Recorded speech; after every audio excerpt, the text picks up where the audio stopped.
Hello student, आज हम लोग एचसीएफ एलसीएम पे बेस्ड वर्ड प्रॉब्लम देखने वाले हैं। और पहला क्वेश्चन है, an army contingent of 616 member is to march behind an army band. यहाँ पे कहा जा रहा है एक आर्मी कंटिजेंट है। कंटिजेंट मतलब आर्मी ग्रुप है जिसमें 616 मेंबर हैं। उस आर्मी ग्रुप में 616 मेंबर हैं। तो क्वेश्चन कह रहा है एक आर्मी ग्रुप है जिसे कंटिजेंट कहते हैं। उस आर्मी ग्रुप में 616 मेंबर हैं। के बाद कहा जा रहा है कि इज टू मार्च। अब मार्च मतलब होता है कि जो रेगुलर स्टेप लेकर जो परेड किया जाता है उसे हम लोग मार्च कहते हैं। तो वो 616 मेंबर है ना, वो मार्च कर रहे हैं किसके पीछे, तो बिहाइंड एन आर्मी बैंड। अब एक आर्मी बैंड का भी एक ग्रुप है जिसमें बैंड वाले रहते हैं, जैसे कि हमने स्कूल या कुछ 15 अगस्त या 26 जनवरी को हमने देखा है कि परेड जब होता है तो उसमें आगे बैंड वाले मेंबर आते हैं, पीछे जो मार्च करते हैं वो मेंबर होते हैं। तो आर्मी बैंड का जो ग्रुप है उसमें 32 मेंबर हैं। तो उस ग्रुप में 32 मेंबर हैं इन ए परेड। तो उस परेड में टोटल आपके दो ग्रुप हैं। एक आपका आर्मी कंटेंजेंट का ग्रुप है जिसमें 616 मेंबर है, और एक आर्मी बैंड का ग्रुप है जिसमें 32 मेंबर हैं उस परेड में। अब जो परेड हो रहा है उसमें हमने समझ लिया कि टोटल कितने मेंबर हैं। अब ये जो दो ग्रुप है ना, are march in the same number of column. अब ये दोनों ग्रुप जो हैं ये मार्च कर रहे हैं सेम नंबर ऑफ कॉलम में। सेम नंबर ऑफ कॉलम मतलब ऐसे समझिए, कॉलम होता है आपका जो वर्टिकल लाइन होता है उसे हम लोग कॉलम कहते हैं, और जो हॉरिजॉन्टल लाइन होता है हम लोग रो कहते हैं। यहाँ पे कहा जा रहा है कि दोनों आपका ग्रुप है वो दोनों group same number of column में है। जैसे 32 आपके जो बैंड वाले मेंबर हैं, अगर उन्हें हम एक कॉलम में रख दें और 616 मेंबर को भी हम एक कॉलम में रख दें, तो हो गया कि सेम नंबर ऑफ कॉलम में दोनों ग्रुप के मेंबर हैं। या हम ऐसे कर दें कि हम दो कॉलम बना लें जिसमें 16 मेंबर हम बैंड वाले को रख दें और 16 मेंबर दूसरे कॉलम में रख दें बैंड वाले को, और 616 मेंबर को हम डिवाइड कर दें अगर हम दो दो कॉलम में, तो 308 इस कॉलम में आएंगे और 308 इस कॉलम में आएंगे। तो आपको जो कॉलम बनाना है ना, उस कॉलम में एक चीज़ और ध्यान देना है कि जितना कोई भी ग्रुप का मेंबर इस कॉलम में है उतना ही अगला कॉलम में भी होना चाहिए। इस कॉलम में हमने उसके 16 मेंबर को रखा, अगला कॉलम में भी 16 मेंबर ही होना चाहिए।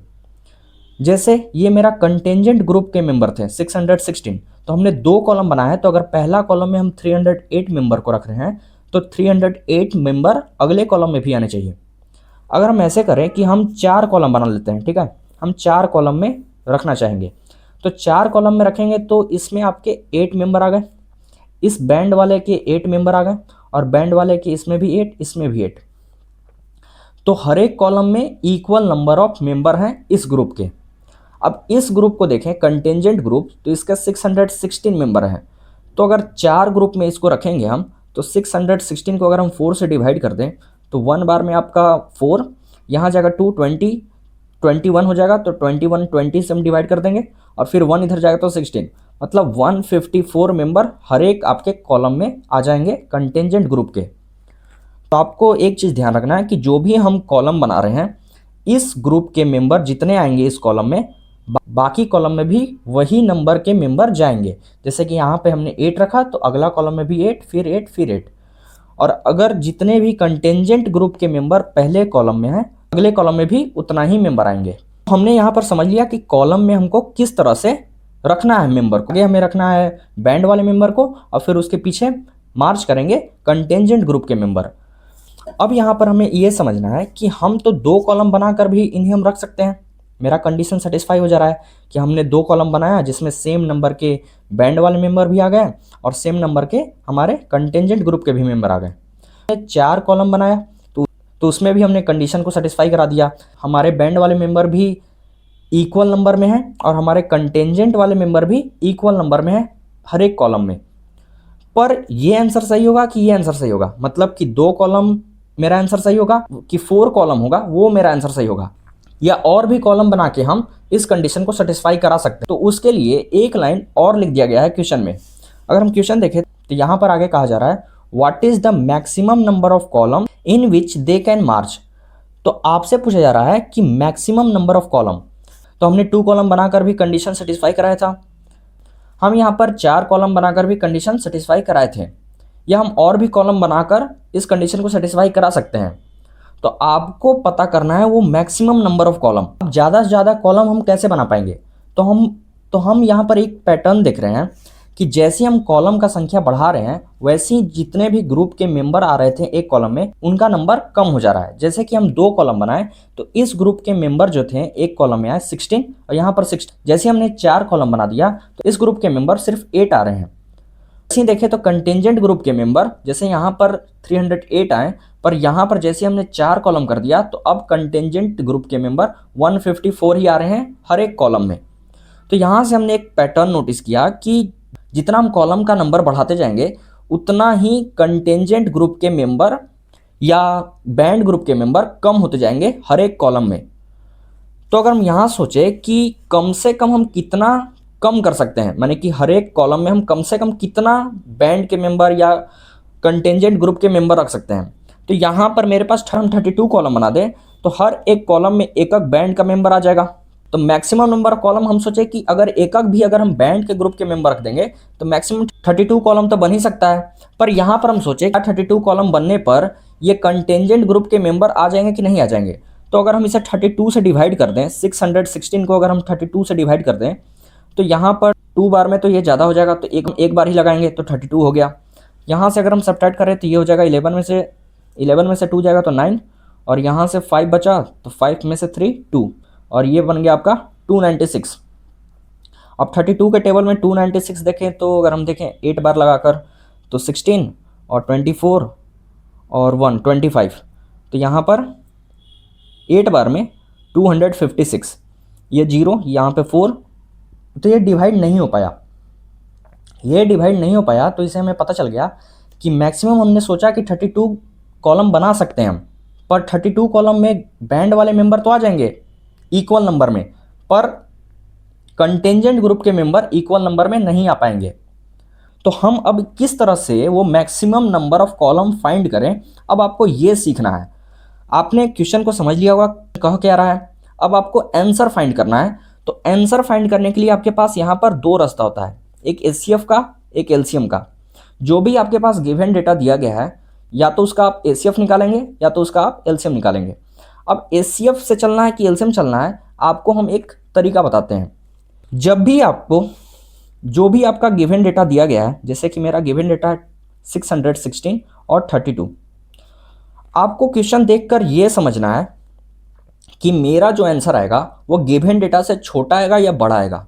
जैसे कि आपका जो आंसर है वो पूछ रहा है कि मैक्सिमम नंबर ऑफ कॉलम, तो आप खुद से सोचिए कि क्या मेरा जो आंसर है गिवन डेटा से बड़ा आ सकता है। जैसे गिवन डेटा से बड़ा मतलब मेरे पास 616 है एक नंबर, एक है 32, तो गिवन डेटा मेरे पास नंबर है 616, तो हम गिवन डेटा से बड़ा नंबर लेते हैं जैसे 617 ही।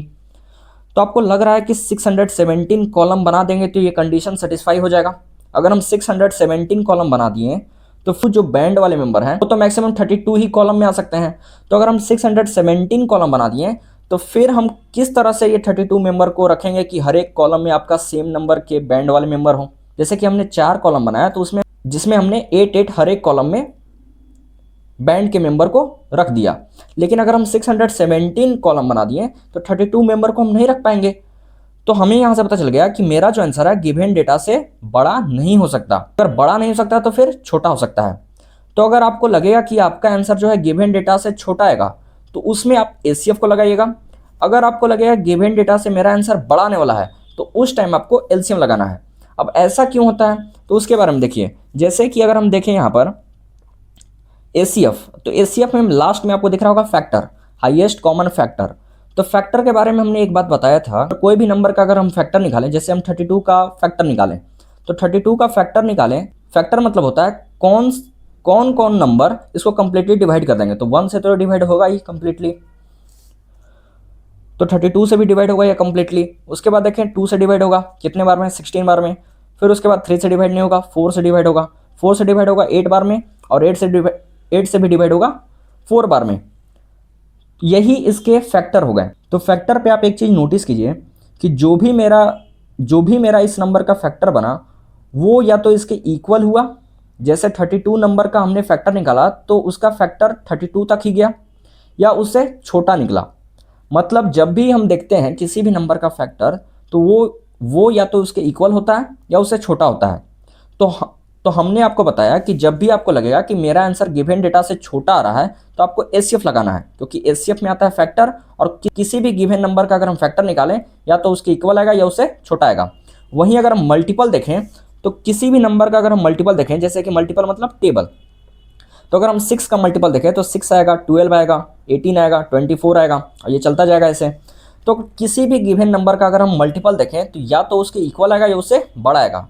तो इसी पे हमने आपको बताया कि अगर आपको लग रहा है कि मेरा आंसर गिवन डेटा से बड़ा आ रहा है, आपको एलसीएम लगाना है। किसी भी गिवन नंबर का आप एलसीएम देखिएगा तो उसका जो आंसर आएगा ना वो हमेशा बड़ा आएगा। जैसे कि अगर हम आपको ये दिखाएं कि 2 और 3 का हम एलसीएम लेते हैं, ठीक है। अगर हम 2 और 3 का एलसीएम लिए तो आपका एलसीएम 6 आ गया, क्योंकि ये मल्टीप्लाई हो जाएगा सीधा। तो गिवन डेटा से आपका आंसर बड़ा आ गया। अगर वही हम 2 3 का एचसीएफ देखें तो इनमें कॉमन कुछ भी नहीं है, तो कॉमन कुछ भी नहीं है तो एचसीएफ आपका 1 आ जाएगा। तो गिवन डेटा से आपका जो एचसीएफ आया वो क्या आया, छोटा आया, और वहीं पे एलसीएम क्या आया, बड़ा आया। तो ऐसे भी आप समझ सकते हैं। तो अब आपको इस क्वेश्चन में कुछ नहीं करना है, अब आपको जो भी गिवन डेटा है आपको उसका एचसीएफ निकालना है। तो आप जैसे ही इन दोनों नंबर का एचसीएफ निकालेंगे, जो भी आपका आंसर आएगा का मैक्सिमम नंबर ऑफ कॉलम होगा, जिसमें कंटेंजेंट ग्रुप के मेंबर भी सेम नंबर में रहेंगे, जो बैंड वाले मेंबर है वो भी सेम नंबर में रहेंगे।